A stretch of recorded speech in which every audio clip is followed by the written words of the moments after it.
कर्पूरगौरं करुणावतारं संसारसारं भुजगेन्द्रहारं सदा वसन्तं हृदयारविन्दे भवं भवानी सहितं नमामि, भवं भवानी सहितं नमामि। 27 तारीख बृहस्पतिवार का अवसर, चतुर्दशी तिथि विद्यमान है। ग्रह परिवर्तन की तरफ जाएंगे और ये परिवर्तन आपकी राशि के दृष्टिकोण से महत्वपूर्ण योग बनाकर तैयार कर रहा है। इस दिन सत्यव्रत रहेगा। बहुत सारे लोग कई बार प्रश्न करते हैं सत्यव्रत कब रहेगा, तो नोट कर लीजिए, सावन का सत्यव्रत जो है वो 27 तारीख को रहेगा। 27 तारीख की शाम को जब चंद्रमा की रोशनी में सुंदर कथा की जाए तो बहुत सुंदर भगवान का आशीर्वाद मिलने की योग बनाएगी। आपकी राशि में परिवर्तन का योग बन रहा है, नई उम्मीद जाग रही है। थोड़ा विनम्रता के साथ कार्य करने की ज़रूरत है। चीज़ों में, हर मामले में जहाँ आप सही भी हैं तब भी थोड़ा विनम्र होकर कार्य करने की ज़रूरत है। मकर राशि वाले कई बार थोड़ी रूढ़वादिता बात अपने मन में ले आते हैं, लेकिन सरलता से कार्य करना बहुत ज़रूरी है। जितना सरलता से बात रखोगे, जितनी सरलता से बात करोगे, देखो ग्रह उतना पॉजिटिव रिजल्ट्स आपके लिए देंगे। इस वक्त बड़ों का आशीर्वाद, बड़ों का की दुआ से, बड़ों का साथ मिलकर आपकी किस्मत चार चांद लगाती दिख रही है। सत्यव्रत करें, भगवान का आशीर्वाद दें, परिवार के साथ बैठ के थोड़ा समय निकालने का प्रयास करें। परिवार का संपूर्ण सहयोग आपके लिए इन दिनों बड़ा सपोर्ट योग बनाता दिखाई दे रहा है। 28 तारीख शुक्रवार का अवसर, रक्षाबंधन। ये सुंदर पर्व है। ये पर्व श्रावणी का है। ये पर्व गायत्री जयंती का है, पितरों का ध्यान करने का, ऋषि पूजन का है। और इस वक्त आपकी राशि के दृष्टिकोण से यदि देखें तो ग्रहों का योग सबके आशीर्वाद से आपको मेवा देता दिखाई दे रहा है। जितना आप प्रसन्नता से सबके गले लगेंगे, उतना ज़्यादा आपकी किस्मत ज़्यादा बुलंदी के साथ आपका साथ देती दिखाई देगी। 12 वर्ष बाद बृहस्पति बदले हैं और 12 वर्ष बाद बृहस्पति बदलकर बहुत कुछ नया करने को तैयार है। इस वक्त पुराने राग द्वेष जो है उन सबको साफ करने की ज़रूरत है। और रक्षा करने की, जब आप ग्रह बदलने की तरफ, लाभ की तरफ जा रहे होते हैं ना, तो क्या होता है, कई बार लोगों की नज़र भी लग जाती है। ऐसे में रक्षा सूत्र धारण करना बहुत ज़रूरी है।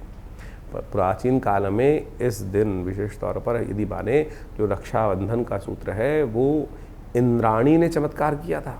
ऋषि बृहस्पति, महाराज देव ऋषि बृहस्पति जो है, देवगुरु बृहस्पति जो है, वो उन्होंने एक रास्ता बताया। देवासुर संग्राम में निष्कर्ष नहीं निकल रहा था, तो उन्होंने इंद्राणी को कहा कि तुम व्रत रखो और ऐसा रक्षा सूत्र जिसको 5 चीज़ों के साथ बनाया जाता है, केसर के साथ, चावल के साथ और दूर्वा के साथ, कौड़ी के साथ, इन सब चीज़ों का उपयोग करते हुए उन्होंने इंद्र को बांधी, मंत्र से सिद्ध कर कर। आज की तारीख में जो राखी बांधी जाती है वो तो पता नहीं कौन क्या प्लास्टिक की लाके बाजार से लाकर किसने छुआ, क्या क्या किया, ना पूजा ना पाठ, और केवल प्लास्टिक से खोला और हमने उनको बांध दिया। लेकिन रक्षा सूत्र जो मंत्र से अभिमंत्रित करके बनाया जाता है, उसको धारण कर कर इस समय रक्षा बांधी जाती है। और इस वक्त आपकी राशि के दृष्टिकोण से तो बहुत ज़रूरी है। ऐसी रक्षा धारण करें। ये वर्ष, आने वाले 10 महीने आपके लिए चमत्कारिक योग बना के तैयार करने वाले हैं।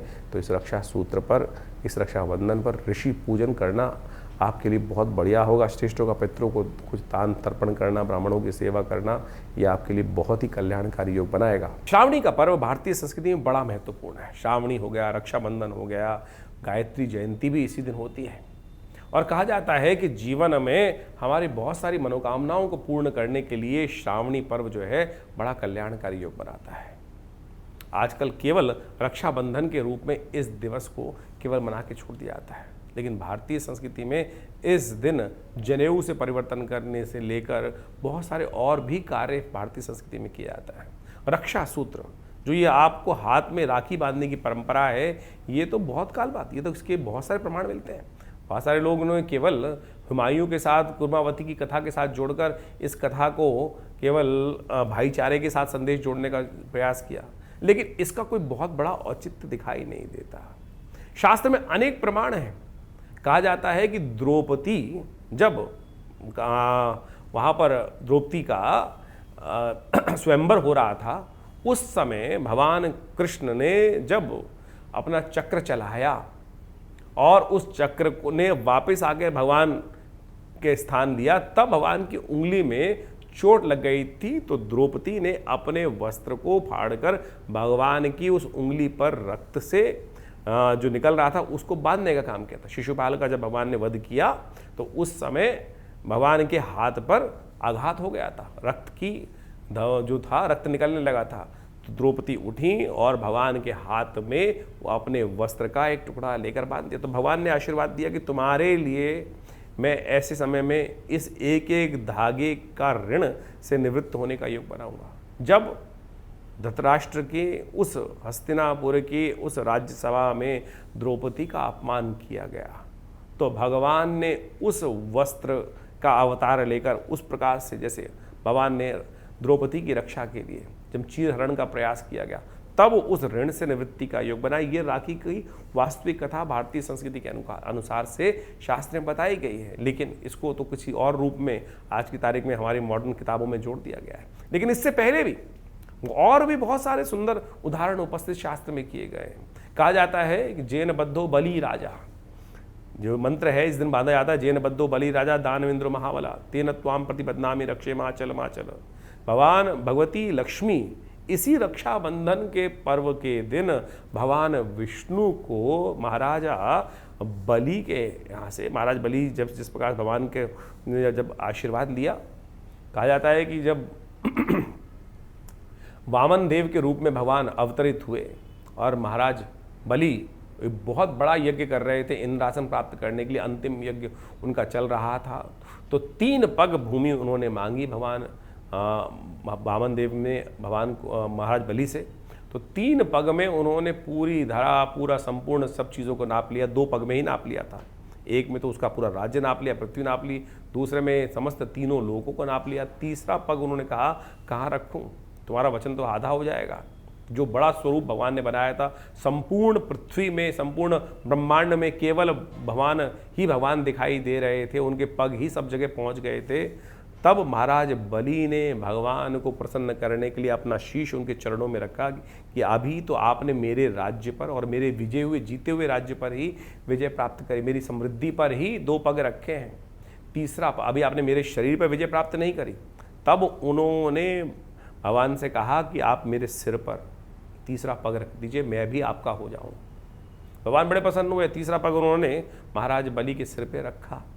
तब कहा जाता है कि भगवान ने प्रसन्न होकर उनसे वरदान मांगा, तो महाराज बलि को उन्होंने, उससे पहले कहा जाता है कि शास्त्र के दृष्टिकोण से उन्होंने जो पाताल लोक था वहाँ का राज्य दे दिया था कि अब क्योंकि 3 राज्य जो है, 3 सब बाकी सब जो लोग हैं वो तो भगवान के, पृथ्वी लोक और स्वर्ग आदि लोक जो थे वो तो भगवान को वो जो अपने 2 पग में नाप चुके थे। तो पाताल लोक में जाके राज्य करने को उनको अमरता का वरदान प्राप्त हो गया कि हमारे यहाँ जो शास्त्र में मंत्र आया है अष्ट चिरंजीवी का, अश्वत्थामा बलिर्व्यासो हनुमानश्च विभीषणा, तो महाराज बलि उस दिन से अमर हो गए भगवान के आशीर्वाद से और पाताल में जाके राज्य करने लगे। तब उन्होंने एक आशीर्वाद भगवान से मांगा कि मैं जब भी सुबह प्रातः उठूं तो आपके दर्शन सबसे पहले करूं। तो कहा जाता है भगवान विष्णु उस दिन से महाराजा बलि के द्वारपाल बन गए। द्वारपाल बन गए तो वहाँ क्षीर सागर के अंदर भगवती महालक्ष्मी के साथ वो विराज सकते नहीं थे। तब कहा जाता है महालक्ष्मी ने जाकर महाराज बलि को रक्षा सूत्र बांधा, राखी बांधी, और उसके स्वरूप में उसके जब बहन जो है भाई को कुछ रक्षा सूत्र बांधती है तो भाई कुछ देने की परंपरा है। तो महाराज बलि ने पूछा भगवती आपको क्या दूं? तब भगवती वरदान स्वरूप उस जो रिटर्न गिफ्ट जिसको कहा जाता है उस रूप में भगवान को वापस मांग लाई। तो जैन बद्धो बलि राजा दानवेंद्र महाबला, जिसको बांधने से महाराज बलि ने भगवान के ऋण से भी मुक्त हो गए महाराज भगवान। तो ऐसे में इस सुंदर पर्व को हमने उस कथा के साथ तो जोड़ा ही नहीं, समझा ही नहीं, लेकिन आज किताबों में पिछले 60-70 सालों में हमको केवल कूर्मावती और हुमायूं की कहानी सुनाकर ये कुछ और ही कथा बना दी गई और लोकाचार के तौर पे इस त्यौहार को बना दिया गया। अनादिकाल से इस शास्त्र में हमारे शास्त्रों में इस त्यौहार का वर्णन है। तो आप इस रूप को समझते हुए कार्य करने का प्रयास करें। और एक और कथा शास्त्र में मिलती है, उसको हम सुंदर रूप से आपके समक्ष रखें कि जिसमें जैन बद्धो बलि राजा दानवेंद्र महाबला कि महा इंद्र जो थे एक बार युद्ध में विजय प्राप्त नहीं कर रहे थे। 12 वर्ष से देवासुर संग्राम के अंदर उनका युद्ध चल रहा था। तो कहा जाता है कि महाराज बृहस्पति ने देव ऋषि बृहस्पति ने उस समय देवताओं के समक्ष उपस्थित होकर इंद्राणी से कहा कि तुम व्रत करो, यज्ञ करो और वहाँ से रक्षा तैयार करो। और उस रक्षा सूत्र को सिद्ध कर कर महाराज इंद्र को बांधो। ये रक्षा सूत्र इंद्राणी ने इंद्र को बांधी और उसके प्रताप से इंद्र जो थे वो युद्ध में विजय हुए। देवासुर संग्राम के अंदर इंद्र विजय को प्राप्त किए। यदि आपके जीवन में मुकदमे चल रहे हैं, कष्ट चल रहा है, लगातार कोई विजय प्राप्त नहीं हो रही है, तो षोडशोपचार पूजन से सिद्ध करी हुई ये रक्षा आपको बांधनी चाहिए। मुकदमों में विजय प्राप्त करने के लिए, जीवन में विजय प्राप्त करने के लिए इस रक्षाबंधन के अवसर पर सुंदर सिद्ध करी हुई ये रक्षा को बांधने का आप प्रयास करें। देखिएगा विजय युग बनने के योग बनेंगे, कष्ट निवृत्ति का कहीं ना कहीं योग बनेगा। 29 तारीख शनिवार का अवसर प्रतिपदा तिथि विद्यमान है और ग्रह नक्षत्रों के दृष्टिकोण से देखिए इस समय तो परिवर्तन की तरफ जाता है। सावन खत्म, भादो शुरू और भादो की प्रतिपदा तिथि है और ऐसे में ग्रह नक्षत्रों के दृष्टिकोण से यदि देखा जाए तो परिवर्तन की श्रृंखला बहुत तेज गति से चलती है। राहु के साथ चंद्रमा मन में कहीं जो है वो द्वंद्व उत्पन्न करता दिखाई दे रहा है। आपके मन में कहीं बड़े लोगों के प्रति जिनसे आपको लाभ होना है उनके प्रति थोड़ी सी अनास्था जगाता दिखाई दे रहा है। थोड़ी अनास्था न जगाएं, शक ना करें।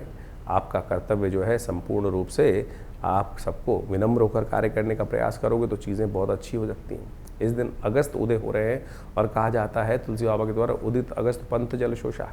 आगे बढ़ने का रास्ता आपकी राशि में बहुत बढ़िया तरह से दिखाई दे रहा है। वैसे तो ऋतु के अनुसार से कहा जाता है कि बारिश का पानी कहीं ना कहीं निकलना शुरू हो जाता है, इसलिए मार्ग खुल जाते हैं, लेकिन यदि हम उसको आपकी राशि के दृष्टिकोण से जोड़ें तो हमें दिखाई देता है कि आपके आगे बढ़ने का रास्ता बहुत तेज़ गति से खुलता दिखाई दे रहा है।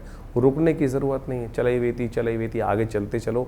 इस बात का ध्यान रखो, नया कुछ होने जा रहा है आपकी राशि के दृष्टिकोण से बहुत तेज़ गति से। शनि को मनाएं बस। शनि महाराज आपकी राशि के दृष्टिकोण से इस वक्त जहाँ चल रहे हैं वो थोड़ा सा आपके मन में जो ग्रह योग के अनुसार से क्या होता है आपकी चाल को ढीला कर रहे हैं, चाल को स्लो कर रहे हैं। शनि की चाल जो है ना वो लंगड़ी मानी जाती है और वो जब चलते हैं धीरे धीरे चलते हैं तो वही स्थिति आपकी राशि में हो रहा है। चल तो रहे हैं आप लेकिन सरक रहे हैं। आगे तेज गति से भागने के लिए शनि के उपाय की ज़रूरत है।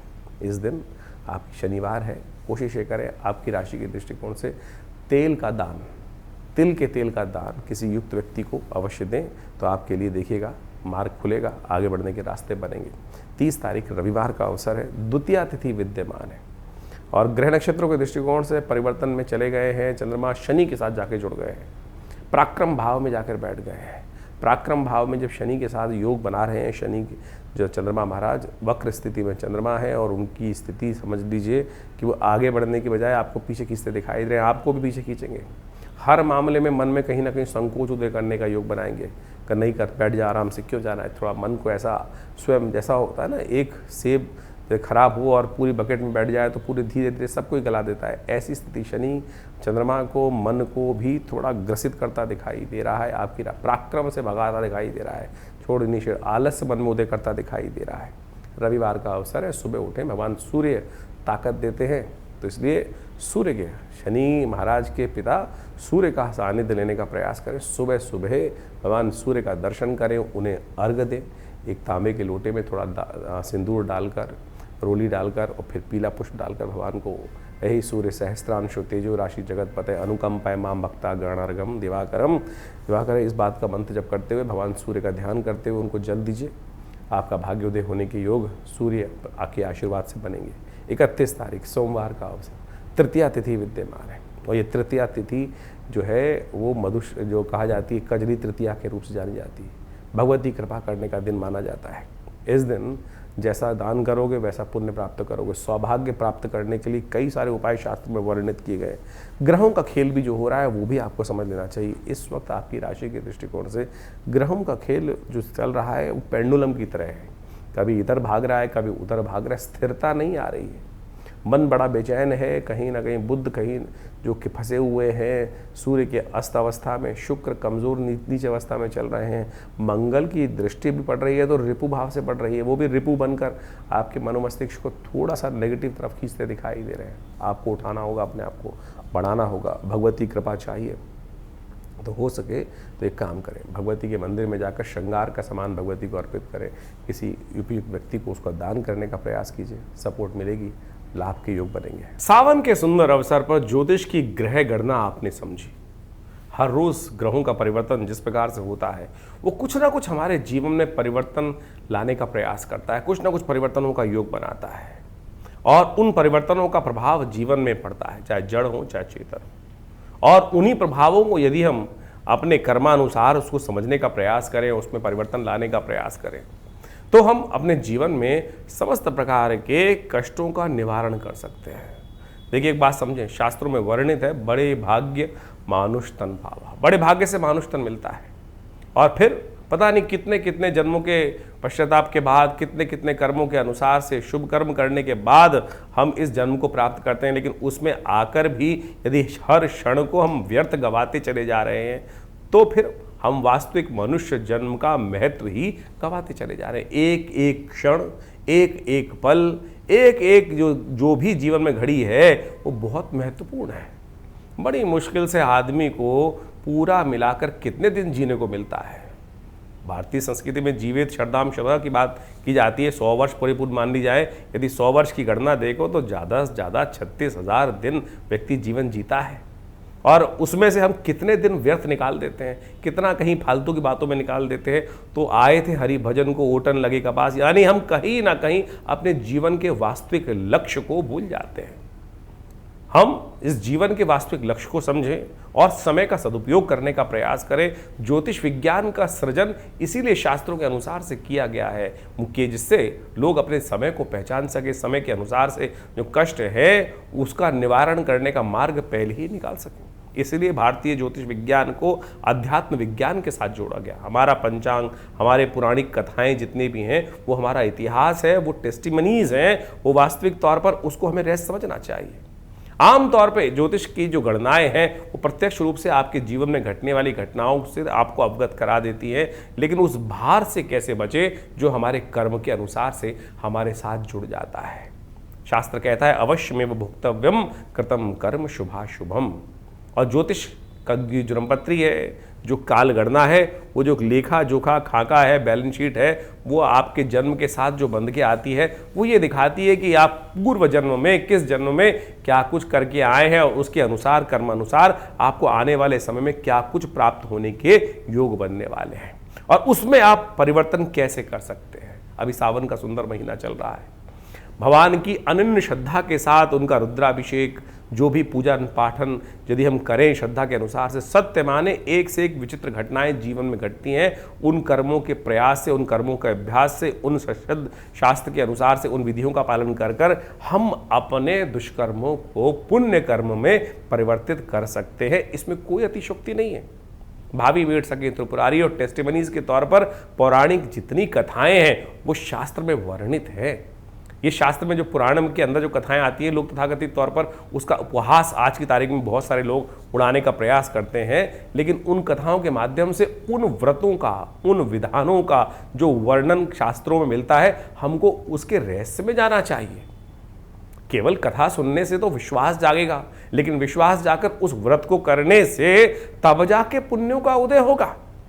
हम तो केवल कथा, सत्यनारायण की कथा सुनने बैठते हैं, केवल सत्यनारायण की कथा सुन ली केवल, और उसके बाद तो उसमें किया ही नहीं।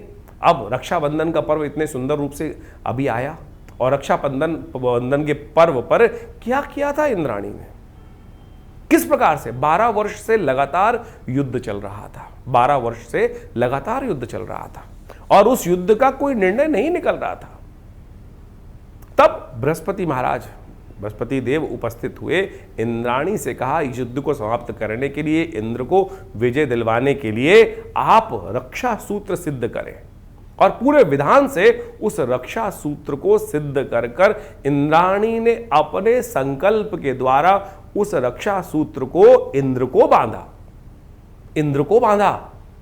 ये सत्य संकल्प शास्त्र के अंदर जो कथा वर्णित मिलती है उसमें कोई भविष्य पुराण के अंदर इस वर्णन को साफ साफ कहा गया है, इस घटना को साफ साफ वर्णित किया गया है और उसके बांधने के प्रभाव से असुरों पर देवताओं ने विजय प्राप्त करी। आज की तारीख में हम केवल बहन की रक्षा के लिए रक्षाबंधन को बांधकर छोड़ देते हैं, लेकिन ये रक्षा सूत्र को मंत्र से सिद्ध कर कर, पूर्ण विधि का पालन कर कर आमतौर पर इसको बांधा जाता था पूरे वर्ष की में रक्षा के लिए। जीवन में मुकदमे चल रहे हैं, अनेक के बाद एक के बाद शांत नहीं हो रहे हैं और वर्षों हो गए हैं हमारे जीवन में उस कष्ट को चलते हुए। यदि पूर्ण श्रद्धा के साथ व्रत करते हुए, पूर्ण पंचोपचार षोडशोपचार पूजन कर कर उस रक्षा सूत्र को भगवान के मंत्रों से सिद्ध कर कर जातक के हाथ में बांध दिया जाए तो सत्य माने वो रक्षा भी होती है, विजय के योग बनते हैं। ये शास्त्र पुराणों में जो वर्णित है गलत नहीं है। तो इसको पूरी तरह से ये रक्षा सूत्र हुआ। अब रक्षा सूत्र में लोग केवल गणना करके आज की तारीख में कोई चांदी की बांध रहा है, कोई बड़े से बड़ी महंगी चीज बांध रहा है, लेकिन उसमें मंत्र तक नहीं है। मंत्र तो क्या है? जेन बद्धो बली राजा दानविंद्रो महाबला तेन त्वाम प्रतिबद्धनामि रक्षे माचल माचल। तो इस प्रकार से ये जो शुद्ध रूप से इससे पहले इसको सिद्ध करें, व्रत करें। आमतौर पे धारण करते वक्त आज की तारीख में जो बहनें भाई को बांधती हैं कि जल नहीं पीना है, केवल इतने से करने से कुछ हो जाएगा क्या? उससे पहले पूजा पाठ कर कर उसको सिद्ध करके, वो तो सामने ही प्लास्टिक से खोल कर निकाल कर और फिर धागा बांध दिया जाता है। धागा रक्षा सूत्र नहीं है। और तो और आज की तारीख में राखी आ गई है, राखी के नाम से चाइना से बनी हुई चीजें हैं। लेकिन शास्त्र में जो वर्णित तरीके हैं रक्षा सूत्र को बांधने से, पुराने व्यवस्था में आज भी बहुत सारे चलते हैं। ब्राह्मण अपने यजमानों को पूरे वर्ष के लिए, राजाओं को, बड़े लोगों को कष्ट से निवारण करने के लिए, जीवन में समस्याओं को दूर करने के लिए उस मंत्र से सिद्ध कर कर उस रेशमी धागे को, जिसके अंदर केसर हो, सुपारी हो, दूर्वा हो, सिंदूर हो, अक्षत हो, इन 5 चीजों का समाविष्ट कर कर उसके साथ में बांध कर वो रक्षा बांधी जाती है, तब जाकर वो कल्याण का योग बनता है। लेकिन अब केवल परंपरा रह गई, लेकिन वो मंत्र का जो चमत्कार था, पूजा विधि का जो चमत्कार था, वो धीरे धीरे लोग, क्योंकि विश्वास नहीं है, पद्धति नहीं है, तो इसलिए उस पद्धति को सही से समझ के करने का प्रयास करेंगे तो बिल्कुल। आज मंदिर में जाते हैं, पंडित जी से कहते हैं रक्षा बांध दीजिए, लेकिन रक्षा बांधने के बाद क्या होता है? रक्षा बांधने के बाद आप शौच गए, शौच जाने के बाद किसी के सूतक काल में भी चले गए, तो वो सूतक जो बंधा हुआ धागा है वो तो निस्तेज हो गया, वो तो निस्तेज हो गया।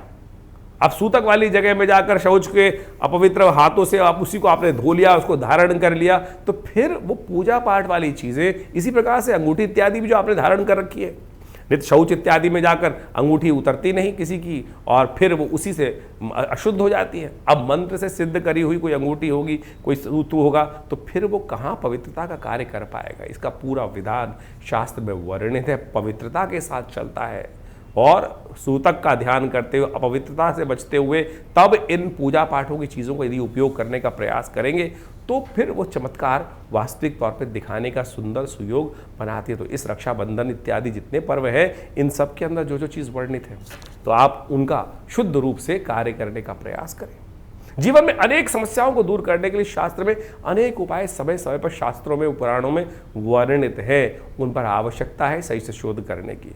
हमने बहुत सारे कार्य इस समय में विवेकानंद योगाश्रम में लगातार इस चैनल के माध्यम से भी आपको अवगत कराते रहते हैं और बहुत सारी पुस्तकें इन सब चीज़ों में आश्रम की द्वार की तरफ से प्रकाशित की गई है।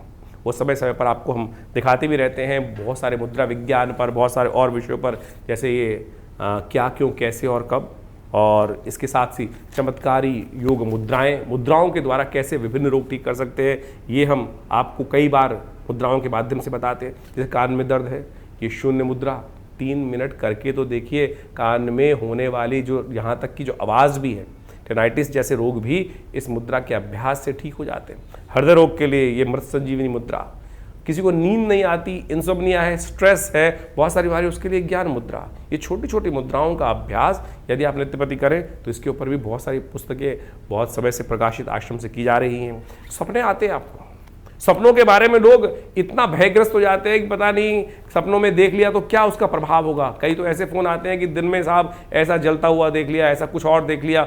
दिन में सपनों का क्या औचित्य भी है कोई? तो उसके लिए उन समस्त प्रश्नों का निवारण करने के लिए किस स्वप्न का क्या प्रभाव होगा, उस दुष्स्वप्न को दूर करने के लिए किस प्रकार से कार्य किया जाए, तो क्या कहते हैं सपने, ऐसी पुस्तक का प्रकाशन आश्रम की तरफ से किया गया है। इसके अलावा ऐसी बहुत सारी करीब 50 की किताब पुस्तकें आश्रम की तरफ से प्रकाशित की गई हैं।